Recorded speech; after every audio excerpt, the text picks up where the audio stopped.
Oh, I have, yeah, questions about the follow-up meetings. yeah, So, half hour to an hour, yeah, um, once a week, yeah. right?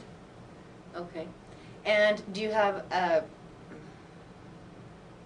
what kind of format do you? Okay, well, I'm going to tell you because the manual's not written, right? Okay. And it's so simple that you might find you don't have to take notes. So just check it out and see if this fits for you. Okay. So remember the mantra is because we know what the root core problem that's causing them to seek relief from the pain they're creating from their thoughts is that they decided that something's wrong with them.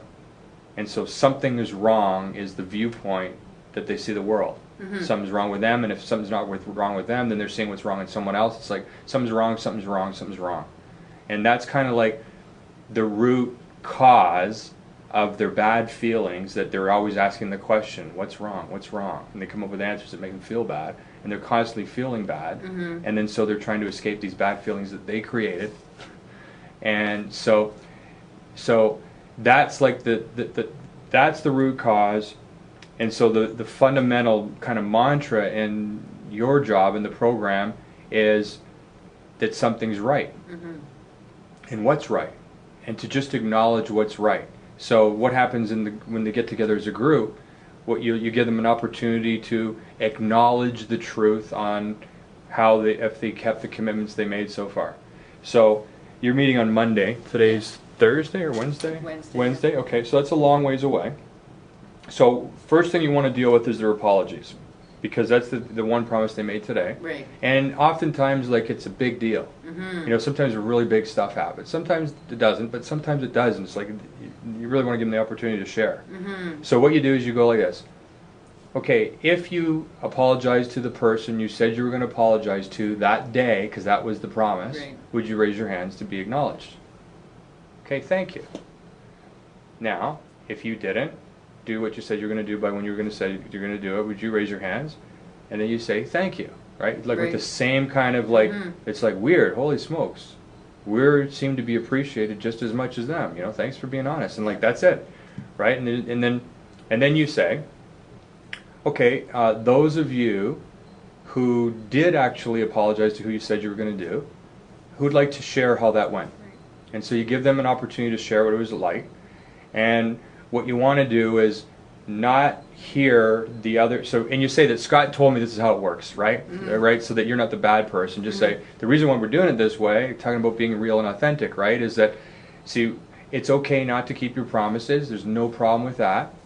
But what we want to do is just, if you let people share who actually did honor their word, so that next week there's probably going to be more people that honor their word. And if we listen to your excuses as to why you didn't, not that there's anything wrong that you didn't, but if we listen to your excuses and reasons why you didn't, then what we'll notice in the group dynamic is that next week we're probably going to have more people with reasons and excuses why they didn't. So it's not like you're bad. There's nothing wrong whether you did it, whether you didn't. You're all perfect. We're all glad you're here, period. Because we're all in the program. We're here. That's what is really important. And you can say, now those of you who said you were going to apologize to someone, you didn't, you can take the opportunity now to re-promise. Would you like to promise again, to do it by a different time? Or would you like to do what Sarah did in class, which was to just kind of be straight with herself that she really wasn't going to do it, and she picked something different?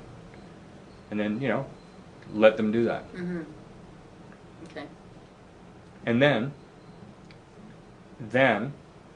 the other thing is what you can introduce to them is, okay, so we're going to do this once a week.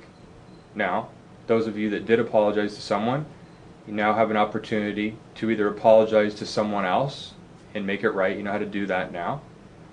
Or, if you can't think of anyone, then you can pick someone that you really haven't appreciated, and you can say thank you to them and really acknowledge them for something they did right. So remember, they think something's wrong, so it's like these exercises are actually focusing them, right? Everything you're doing is focusing them on training their brain to start seeing what's right, acknowledging them for what's right, give no attention to what's wrong, because there is nothing wrong. And then You could also introduce this part. It says this in the buddy sheets. Okay. It says that every day when you talk to your buddy, ask them this question: what's one thing you like about your life? And again, it's the same thing, right? They can tell you 100 reasons what they don't like about their life. Mm-hmm. In other words, what's wrong. So by asking this question to each other every day and actually coming up with an answer is once again starting to train the brain and to get into the habit of looking for, choosing thoughts that actually have them feel better Mm-hmm. than the thoughts they were choosing. Mm-hmm. So I said that way on purpose, so that it's not like, I'm not saying if you're feeling like crap, choose a thought that makes you feel joy. That's too far, right? But at least choosing a thought that makes you, like if you're feeling hopeless, Mm-hmm. completely hopeless, Mm-hmm. and you start feeling rage, that's improvement. Like to Yeah. feel complete hopelessness, Mm-hmm. and then now you're getting angry and rageful. That's one step up the ladder. Mm-hmm. So, focusing on thoughts that make you feel a little better. Yeah, this is all.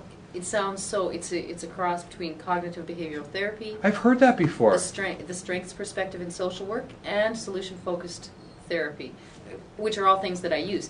And it's sort of, I mean, because we start from where are you at today on a scale of 1 to 10? Well, I'm at a 1.